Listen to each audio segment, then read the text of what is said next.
Hello everyone, welcome to pen paper. मैं Kapil pen paper पे आपका स्वागत करता हूँ। जैसा कि आप जानते हैं, हम बीएनएस की वीडियोस कर रहे थे। बीएनएस के बारे में जान रहे थे तो डिटेल में बीएनएस के बारे में पढ़ रहे थे। हमने इससे पहले 6 वीडियोस बना दी। 6 वीडियोस में अपना धारा 35 तक कवर कर लिया है। ठीक है, आज पढ़ेंगे धारा 36। ठीक है, 36 में क्या बताया गया है? ऐसे व्यक्ति के कार्य के विरुद्ध प्राइवेट प्रतिरक्षा का अधिकार जो विकृत चित्र आदि हो। विकृत चित्त वाला जो व्यक्ति है, यानी पागल व्यक्ति, उसके प्रति आपका प्राइवेट प्रतिरक्षा का अधिकार क्या है? तो जब कोई कार्य जो अन्यथा कोई अपराध होता, उस कार्य को करने वाले व्यक्ति के बालकपन, समझ की परिपक्वता के अभाव, चित्त विकृत या ममता के कारण या उस व्यक्ति के किसी भ्रम के कारण वह अपराध नहीं है, तब प्रत्येक व्यक्ति उस कार्य के विरुद्ध प्राइवेट प्रतिरक्षा का वही अधिकार रखता है जो उस कार्य के वैसा अपराध होने की दशा में होते हैं। कहने कहने का मतलब ये है कि मान लो, जैसे आपको पता है कि विकृत चित्त वाले का किया गया अपराध, या छोटे बालक का, या जिसको नहीं पता, मत्ता में था, नशे में था, तो उसको नहीं पता वो क्या कर रहा है, तो उसका कार्य अपराध नहीं है। तो ऐसे ही आपका उस कार्य के प्रति प्राइवेट प्रतिरक्षा का अधिकार धारा 36 के अंदर बताया गया है। दृष्टांत देख लेते हैं। का जो है दे रखा है, यह विकृत चित्त व्यक्ति का को जान से मारने का प्रयत्न करता है। ठीक है, या जो एक विकृत व्यक्ति हो का को जान से मारने का प्रयास करता है, या किसी अपराध का दोषी नहीं है, किंतु का को प्राइवेट प्रतिरक्षा का वही अधिकार है जो यह स्वचित होने की दशा में होता है। ठीक है, यानी आपको पता है कि एक पागल व्यक्ति दूसरे दूसरे एक आम आदमी को मारने की कोशिश कर रहा है, तो उस आम आदमी के पास भी वो प्राइवेट प्रतिरक्षा का अधिकार है। उसी प्रकार है जैसे मान लो कोई स्वस्थ आदमी उसे मार रहा हो। ठीक है, ऐसे ही दूसरा रात्रि गृह वेदन वाला दे रखा है, ये आप पढ़ लेंगे। ठीक है, नेक्स्ट क्वेश्चन देखते हैं। 37 धारा 37 में क्या बताया गया है? कार्य जिनके विरुद्ध प्राइवेट प्रतिरक्षा का कोई अधिकार नहीं है। ऐसे कार्यों के बारे में बताया गया है जिसमें प्राइवेट प्रतिरक्षा का अधिकार आपको नहीं है। ठीक है, तो कौन कौन से कार्य हैं प्राइवेट प्रतिरक्षा का अधिकार नहीं है? तो का देखते हैं। यदि कोई कार्य जिसमें मृत्यु या घोर उपाधि की आशंका युक्ति रूप से कारित नहीं होती, सद्भावना पूर्वक अपने पद आवास में कार्य करते हुए लोक सेवक द्वारा किया जाता है या किए जाने का प्रयत्न किया जाता है, तो चाहे वह कार्य विधि द्वारा सर्वथा न्यायमुक्त ना हो। ठीक है, कहने का मतलब अगर कोई लोक सेवक अपना काम कर रहा है, ठीक है, तो आपको, अगर वो गलत भी कर रहा है, उसको नहीं पता वो गलत कर रहा है, तो आपको उस समय भी प्राइवेट प्रतिरक्षा का अधिकार नहीं है। ठीक है, जब तक उसमें मृत्यु की आशंका ना हो। दूसरा दे रखा है, यदि कोई कार्य जिसमें मृत्यु या घोर उपाधि की आशंका युक्ति रूप से कारित नहीं हो, सद्भावना पूर्वक अपने पदावास में करते हुए लोक सेवक के निर्देश में किया जाना है या किए जाने का प्रयत्न किया जाता है। ठीक है, ये तो तो यानी कहने का मतलब लोक सेवक ने करा या करने का प्रयत्न किया पर उसमें मृत्यु कारित होने का कोई आशंका नहीं है, तो वहाँ पे आपको प्राइवेट प्रतिरक्षा का अधिकार नहीं है। ठीक है, लोक प्राधिकारियों की सहायता प्रदान करने के लिए समय है। 37 का जो खंड 2 है, खंड 2 में और दे रखा है, किसी भी मामले प्राइवेट प्रतिरक्षा के अधिकार का विस्तार उतनी ही अपहानि से अधिक अपहानि करने पर नहीं है जितनी प्रतिरक्षा के प्रयोग करना आवश्यक है। इसका स्पष्टीकरण देख लेते हैं। यदि कोई लोक सेवक द्वारा ऐसे लोक सेवक के नाते किए गए या किए जाने के लिए प्रयत्नित कार्य के विरुद्ध प्राइवेट प्रतिरक्षा के अधिकार से तब तक वंचित नहीं होता जब तक वह यह ना जानता हो या विश्वास करने का कारण न रखता हो कि उस कार्य करने वाला व्यक्ति लोक सेवक है। ठीक है, तो कहने का मतलब प्राइवेट प्रतिरक्षा का अधिकार, इसमें डिटेलिंग दे दी है कि प्राइवेट प्रतिरक्षा का अधिकार कब तक नहीं लागू होगा। जब तक आपको, मान लो आपको ये नहीं पता कि सामने वाला आपको पुलिस वाला है और वो आपको अरेस्ट करके ले जा रहा है, तो आपके पास प्राइवेट प्रतिरक्षा का अधिकार है जब तक आपको ये नहीं पता कि वो पुलिस वाला है। अगर वो अपने आप को बताता है मैं पुलिस वाला हूँ या वर्दी में आता है, तो ही आप उसको, उस चीज़ में आपकी प्राइवेट प्रतिरक्षा खत्म होती है, अन्यथा आपकी प्राइवेट प्रतिरक्षा बनी रहेगी जब तक आपको ये बात पता ना हो। ठीक है, धारा 38 में दे रखा है, शरीर के प्राइवेट प्रतिरक्षा के अधिकार का विस्तार मृत्यु कारित करने का कब होता है। ठीक है, तो अब धारा 37 में आपने देखा। ठीक है, मृत्यु 36 में देख लिया प्राइवेट प्रतिरक्षा का अधिकार। ठीक है, अब यहाँ पे क्या है कि प्राइवेट प्रतिरक्षा में भी, शरीर की प्राइवेट प्रतिरक्षा में भी आप मृत्यु कब कर सकते हो किसी व्यक्ति की। ठीक है, कि किस स्थिति में आप मृत्यु कर सकते हो। तो शरीर की प्राइवेट प्रतिरक्षा के अधिकार का विस्तार पूर्ववर्ती अंतिम धारा 37 में बढ़ने निर्बंधों के अधीन रहते हुए हमलावर की स्वेच्छा मृत्यु कारित करने या कोई अन्य उपाधि कारित करने तक, यदि वह अपराध जिसके कारण ऐसे अधिकार प्रयोग का अवसर आता है, अर्थात कहने का मतलब ये है कि ऐसा हमला जिसमें युक्ति रूप से आशंका कारित हो कि अन्यथा ऐसे हमले का परिणाम मृत्यु होगा।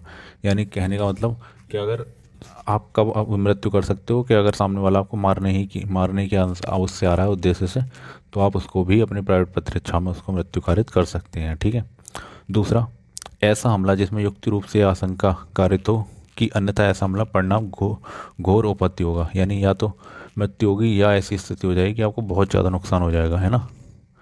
तो ऐसे में भी आप अपनी मृत्यु कारित कर सकते हो उस व्यक्ति की। बलात्संग करने के आशय से किया गया कोई हमला, कोई आदमी, है ना, किसी महिला को रेप करने के उद्देश्य से उस पर हमला करता है, तो ऐसे में उस महिला के पास उससे मृत्यु कारित करने का अधिकार होगा। ठीक है। प्रकृति विरुद्ध काम तृष्णा की तृप्ति के आशय से किया गया हमला। ठीक है। प्रकृति विरोध यानी कोई अननेचुरल सेक्स करने के उद्देश्य से भी अगर कोई हमला करता है तो उसमें भी हम मृत्यु कारित कर सकते हैं। विपरण या अपहरण करने के आशय से किया गया, कोई अगर विपरण या अपहरण करने की कोशिश करता है तो वहाँ भी मृत्यु कारित कर सकते हैं। इस आशय से किया गया कोई हमला कि किसी व्यक्ति को ऐसी परिस्थितियों में सदोष परिदोष किया जाए जिनमें संयुक्त रूप से आशंका कारित हो कि वह अपने को छुड़वाने के लोक प्राधिकारों की सहायता प्राप्त नहीं कर सकेगा। ठीक है। ठीक है। यानी कोई लोक प्राधिकारियों की सहायता के बिना भी अगर कोई ऐसे हमला कर रहे हो और अपने आप को बचाने की कोशिश नहीं करते तो वहाँ पे भी आप मृत्यु कारित कर सकते हो। ठीक है। अगला दे रखा है अम्ल फेंकने या देने का कृत्य या अम्ल फेंकने या देने का प्रयास करने, इसमें युक्ति रूप से आशंका हो कारित हो कि कृत्य परिणाम रूप से अन्यथा घोरोपति कारित हो। ठीक है। कहने का मतलब ये कि अगर कोई एसिड अटैक करता है और एसिड अटैक से, है ना, बहुत ज़्यादा आपको डैमेज हो सकता है, नुकसान हो सकता है, चेहरे पर एसिड कर रहा है, तो आप उस समय भी उसकी मृत्यु कारित कर सकते हैं। ये 6 में बताया गया है ना। धारा 39, अब देखते हैं धारा 39। तो कब ऐसे अधिकार का विस्तार मृत्यु से भिन्न कोई अपहाति करने तक हो सकता है। ठीक है। 38 में मृत्यु कारित तक हो गया, मृत्यु से नीचे कोई, है ना, घातक हमला मतलब नुकसान पहुंचा सकते हैं हम। घोर अपहानि करने की, घोर अपहानि करने की कब हो सकती है, तो मृत्यु छोड़ के। ठीक है। तो कब हो सकती है, तो यदि पूर्वगामी धारा 38 में प्रांगणित भांतियों में से किसी भांति का नहीं है तो शरीर के प्राइवेट प्रतिरक्षा के अधिकार का विस्तार हमलावर की मृत्यु की स्वेच्छा कारित करने तक नहीं होती, किंतु इस अधिकार का विस्तार धारा 37 में वर्णित निर्बंधों के अध्याधीन हमलावर की मृत्यु से भिन्न कोई अपहानि स्वेच्छा कारित करने तक होती है। यानी जो ऊपर धारा 37 में बताए गए हैं, उस 38 में बताएगा, उनको छोड़ के अगर कोई भी हमला होता है तो आप उसमें उसको नुकसान पहुंचा सकते हैं, क्योंकि प्राइवेट प्रतिरक्षा का अधिकार है आपको। धारा 40 में दे रखा है शरीर की प्राइवेट प्रतिरक्षा के अधिकार का प्रारंभ और बना रहना।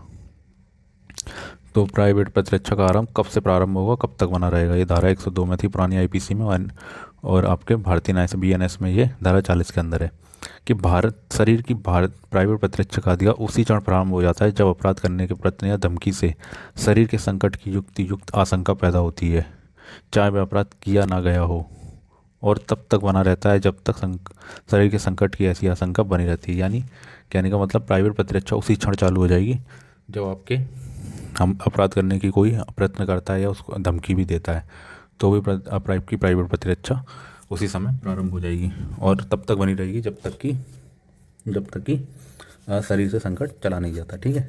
तो आई होप आपको ये समझ में आई होगी। ठीक है। धारा 40 के बाद देखते हैं अगली धारा 41।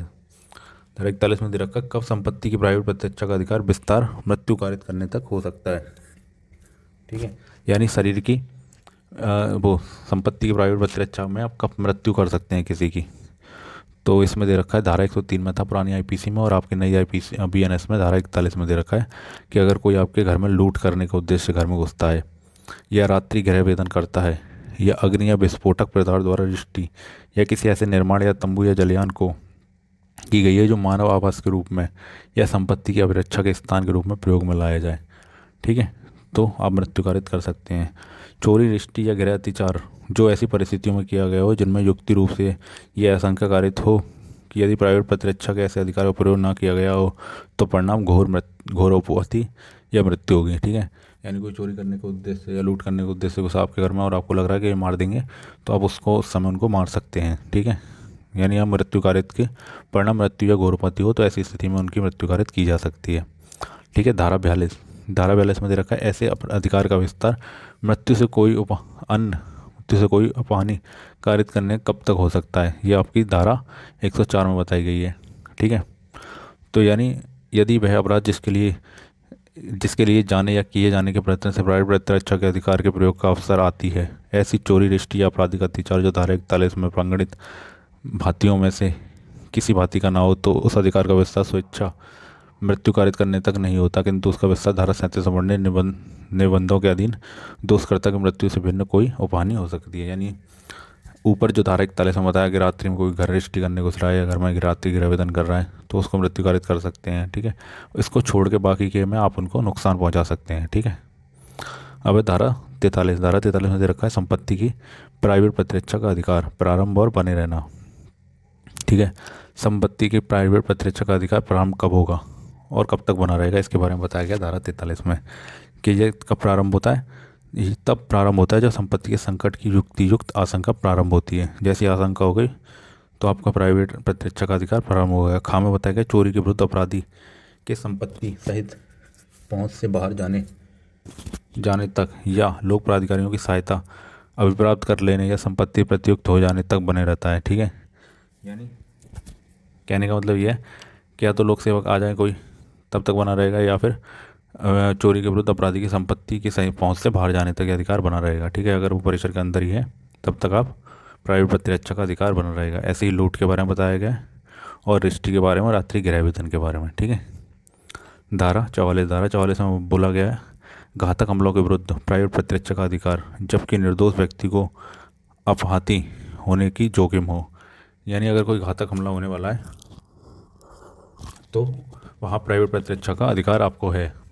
जबकि वहाँ पर कोई निर्दोष व्यक्ति खड़ा हो, उसका नुकसान भी हो सकता है, तो भी आप प्राइवेट प्रतिरक्षा का अधिकार आपको लग जाता है। दृष्टांत देखते हैं, का एक भीड़ द्वारा आक्रमण किया जाता है का पर जो कि उसकी हत्या करने का प्रयत्न करती है, वह उस भीड़ पर गोली चलाए बिना प्राइवेट प्रतिरक्षा के अपने अधिकार का प्रयोग कार्य साधक रूप में नहीं कर सकता और वह भीड़ में मिले हुए छोटे छोटे बच्चों के पानी करने की जोखिम उठाए बिना गोली नहीं चला सकता है। यदि वह इस प्रकार गोली चलाने में उन बालकों में से किसी बालक को अपमानित करे तो कोई बात अपराध नहीं है, ठीक है। कहने का मतलब ये है कि अगर उसे पता है एक भीड़ है, एक आदमी है और उसको भीड़ मारने आ रही है, अगर उसे अपने आप को बचाना है तो उसे गोली चलानी पड़ेगी। हो सकता है गोली चलाने से कोई बालक मर जाए, उसमें बालक भी है, तो ऐसे में अगर कोई बालक मर जाता है तो उसका बात कोई बात अपराध नहीं की श्रेणी में आ जाएगी, ठीक है। धारा 45 किसी बात का दुष्प्रेरण, ठीक है। किसी बात का दुष्प्रेरण क्या होता है? दुष्प्रेरण उस बात को करने के लिए किसी व्यक्ति को उकसाता है, ठीक है। वह व्यक्ति किसी बात को करने का दुष्प्रेरण करता है। दुष्प्रेरण कब, कोई व्यक्ति दुष्प्रेरण कब करता है? जब किसी व्यक्ति को उकसाता है ना, काम में बताया उकसाने के लिए।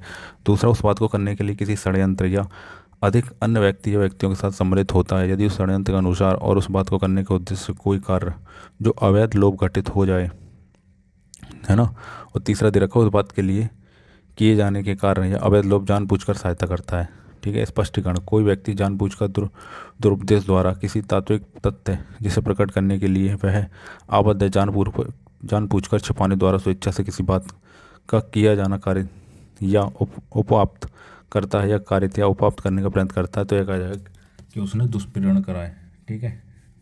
तो दुष्प्रेरण का स्पष्टीकरण दे रखा है। दूसरा स्पष्टीकरण दे रखा है कि क्या एक लोक सेवक अधिकारी है, लोक अधिकारी है और न्यायालय के वारंट द्वारा या को पकड़ने आता है। खास तथ्य को जानते हुए कि यह जानते हुए कि का गा या नहीं है किंतु का को जानबूझकर अव्यवस्थित करता है तो जानबूझकर या को पकड़ पाता है। तो क्या खा के गा के पकड़ जाने को अक्सर दूसरे के कहने का मतलब क्या है? इसका मतलब ये है कि एक व्यक्ति है, उसको पुलिस पकड़ने आई है, दूसरा व्यक्ति ये जानता है कि वो व्यक्ति कहाँ है और वो किसी और तीसरे व्यक्ति को फंसा देता है कि ये वो व्यक्ति है और उसको पुलिस पकड़ के ले जाती है ना। तो उसने क्या कर दिया कि उसको जानते हुए भी कि वो व्यक्ति दूसरा नहीं है और दूसरे व्यक्ति को फंसा दिया। तो ऐसे में हम कहेंगे कि जो पहला व्यक्ति है उसने दुष्प्रेरण किया है, ठीक है। तो आपको समझ में आ गया होगा दुष्प्रेरण क्या होता है। धारा 45 में दुष्प्रेरण के बारे में बताया गया है, ठीक है। आई होप आपको वीडियो पसंद आई होगी। अगर वीडियो पसंद आई है तो चैनल को लाइक करें, सब्सक्राइब और शेयर करें। Thank you.